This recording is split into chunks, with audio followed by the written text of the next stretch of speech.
دوستو ایران اس بار پھر خبروں کا مرکز ہے اور اس بار معاملہ پھر وہی، لیکن تھوڑا سا تبدیل ہے۔ امریکہ کو اور اسرائیل کو اور جرمنی، فرانس، ان تمام ممالک کو شکایت یہ ہے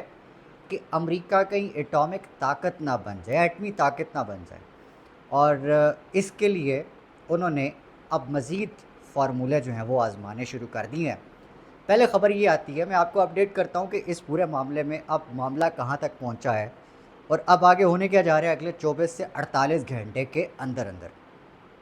ایران کا کیا ری ایکشن ہوگا اگر تو اسرائیل نے اٹیک کر دیا اور یہ اٹیک پہلے جیسا اٹیک نہ ہوا، تو پھر یہ معاملہ کہاں جا سکتا ہے، کتنا آگے جا سکتا ہے؟ کیونکہ اس وقت امریکہ کی اگر ہم بات کریں، اسرائیل کی بات کریں اور پھر ہم ایران کی بات کریں، ہم تینوں جو طاقتیں ہیں ان کی بات کریں، تو کوئی بھی پیچھے ہٹنے والا نہیں ہے۔ اور یہ مور اس وقت ہم اگر بات کریں تو یہ جارحانہ طور پر آگے چیز بڑھ سکتی ہے، کیونکہ معاملات جو ہیں وہ واقعی اب کشیدہ ہیں۔ سب سے پہلے اپڈیٹ میرے سے لے لیں، اور وہ یہ اپڈیٹ ہے کہ انٹرنیشنل ایٹامک ایجنسی ہے، ایٹامک انرجی کی جو ایجنسی ہے، اس نے ایران کے خلاف قرارداد جو ہے وہ منظور کر لی ہے۔ اس کی تفصیلات یہ ہیں کہ یہ جو ایک ایجنسی ہے، اس نے جو ایران کے خلاف یہ قرارداد منظور کی ہے، وہ قرارداد پیش کس نے کی تھی؟ وہ قرارداد امریکہ نے پیش کی تھی، برطانیہ نے پیش کی تھی، فرانس تھا، جرمنی تھا۔ یہ چار ممالک تھے جنہوں نے یہ قرارداد پیش کی، اور اس ایجنسی کے تقریباً کوئی 35 رکنی بورڈ آف گورنرز کا بند کمرہ اجلاس ہوا اس چیز کے اوپر، جہاں پر ایران کے خلاف قرارداد جو ہے وہ منظور ہونی تھی۔ یہ آپ سمجھ لیں، ہونی تھی۔ اب اس کا پورا بیک گراؤنڈ ہم ڈسکس کریں گے اس ویلاگ کے اندر، لیکن ہم تھوڑا سا ظاہر ہے اپنے آپ کو اپڈیٹ کر لیں۔ اور اس ایجنسی نے 20 سال میں پہلی مرتبہ ایران کو جوہری عدم پھیلاؤ کی خلاف ورزی کا مرتکب قرار دیا ہے۔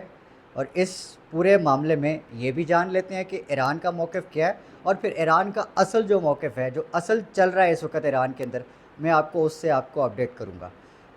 ان کا کہنا ہے، جی ایران کے صدر ہیں، وہ کہہ رہے ہیں کہ جی اسرائیل کے کسی بھی حملے کا بھرپور جواب دیں گے، اور اس پورے معاملے میں جو تہران سے بیان آیا ہے ایرانی کمانڈر کا، حسین سلامی نام ہے ان کا کہنا ہے کہ جو اسرائیلی جارحیت ہے اس کا پہلے سے زیادہ، کہیں زیادہ طاقتور اور تباہ کن قسم کا جواب دیں گے۔ یہ ان کا کہنا ہے، انہوں نے واضح کیا ہے۔ اور اس پورے معاملے میں جو سب سے زیادہ امپورٹنٹ بیان ہے وہ ایرانی صدر کا ہے۔ ان کا کہنا ہے کہ ہم جو رہبر انقلابی ہیں، انقلاب اسلامی ہیں، ان کے فرمان کے مطابق جو ایٹمی ہتھیار ہے وہ ہرگز نہیں بنانے جا رہے،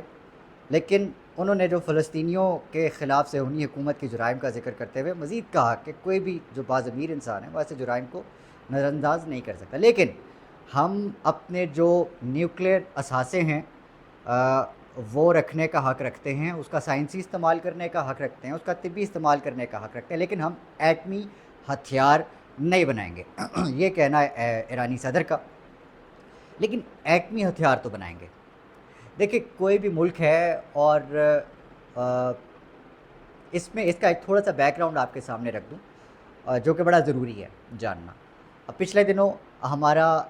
جو ایک وفد گیا، وزیر اعظم پاکستان، ہمارے جو چیف آف آرمی اسٹاف ہیں، فیلڈ مارشل عاصم منیر صاحب، وہ بھی اکمپنی کر رہے تھے اس پورے وفد کو۔ اور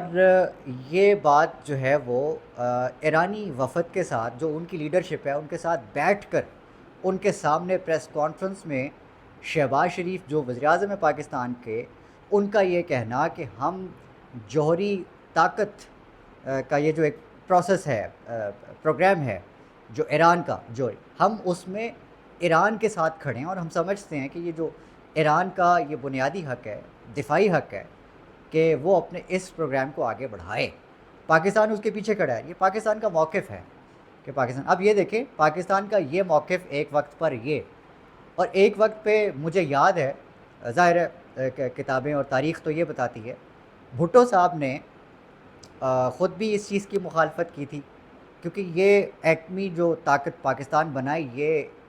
ایک دم سے نہیں بن گیا، جیسے کہا جاتا ہے کہ نواز شریف صاحب جو ہیں وہ اس چیز کے موجد ہیں۔ یا انہوں نے ایجاد کیا ہے ایٹم بم، تو ایسا نہیں ہے، پروسیس تھا، ایوب خان کے دور سے یہ پروسیس ایک سٹارٹ ہوا جس نے یہ شکل اختیار کی کہ پاکستان اب ماشاء اللہ الحمدللہ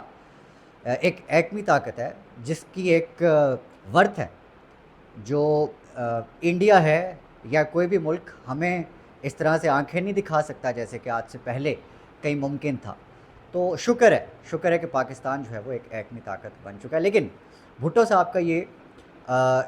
سمجھنا تھا، یہ کہنا تھا کہ پاکستان کے پاس اگر یہ جوہری طاقت آتی ہے تو پاکستان کا فرض ہے کہ یہ جو جوہری طاقت ہے، یہ جو پاکستان کا اثاثہ ہے، پاکستان کی امانت ہے، یہ کسی بھی ملک میں نہیں جانی چاہیے، ہمیں یہ کسی بھی ملک کو نہیں دینی، نہ ایران کو دینی ہے، نہ کسی اور ملک کو یہ ٹیکنالوجی ایکسپورٹ کرنی ہے۔ اور کہا تھا بے نظیر بھٹو صاحبہ کو بھی، اور بے نظیر بھٹو خود بھی اس چیز کی قائل تھی کہ this is a pure Pakistani bomb, this is not an Islamic bomb. تو وہ پہلے اس چیز کے قائل نہیں تھے۔ اب وقت آ گیا ہے کہ دیکھیے کہ پاکستان بھی ایران کا جو جوہری پروگرام ہے اس کی حمایت کرتا ہے، اور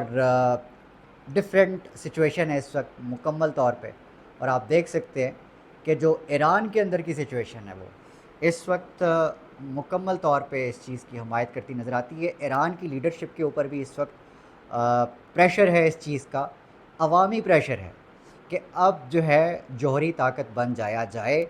ایٹمی طاقت بن جایا جائے، اس کا اظہار کر دیا جائے، اور دنیا کو بتایا جائے کہ ایران بھی اب جو ہے وہ ایک ایٹمی طاقت ہے، اب اس کو اس طرح سے دیکھنا ہے۔ اب دوسری جانب امریکہ اور اسرائیل کو اس وقت یہ مشکل ہے، یہ پریشانی ہے کہ اگر ایران ایٹمی طاقت بن گیا تو اس کا سب سے زیادہ جو نقصان ہوگا وہ اسرائیل کو ہوگا۔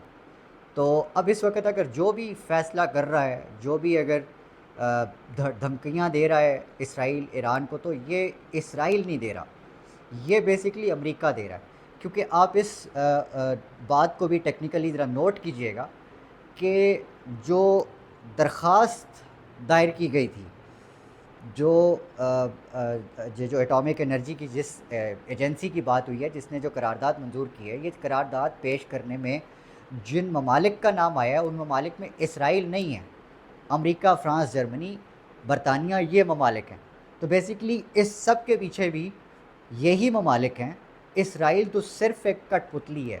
اس کو سامنے رکھ کے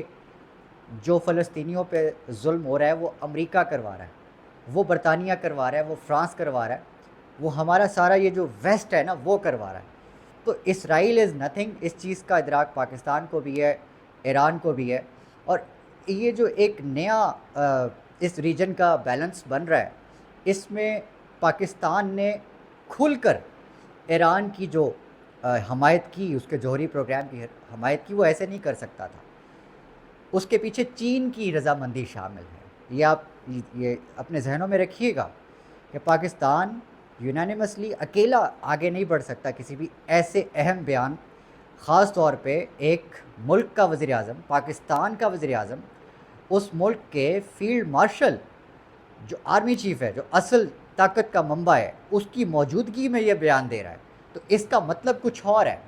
یہ مطلب سمجھنے کی کوشش ضرور کیجئے گا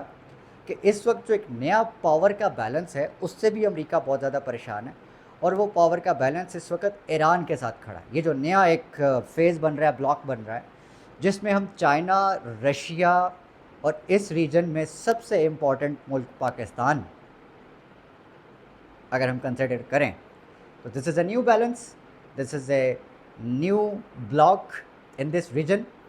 جو انڈیا، جو کہ امریکہ اور اسرائیل اور ان سب کو جو ہے وہ بالکل قابل قبول نہیں ہو سکتا۔ ایران والے معاملے پہ میں آپ کو اپڈیٹ رکھوں گا اس پوری سچویشن میں، آگے کیا ہونے جا رہا ہے اس وی لاگ میں، چونکہ وقت بہت کم ہے، بلکہ ختم ہی ہو گیا ہے۔ تو اگلے وی لاگ میں کیوں نہ ملے انشاءاللہ، تب تک اپنے آس پاس سب کا، اپنے پاکستان کا بہت خیال رکھیے گا۔ اللہ نگہبان، پاکستان زندہ باد۔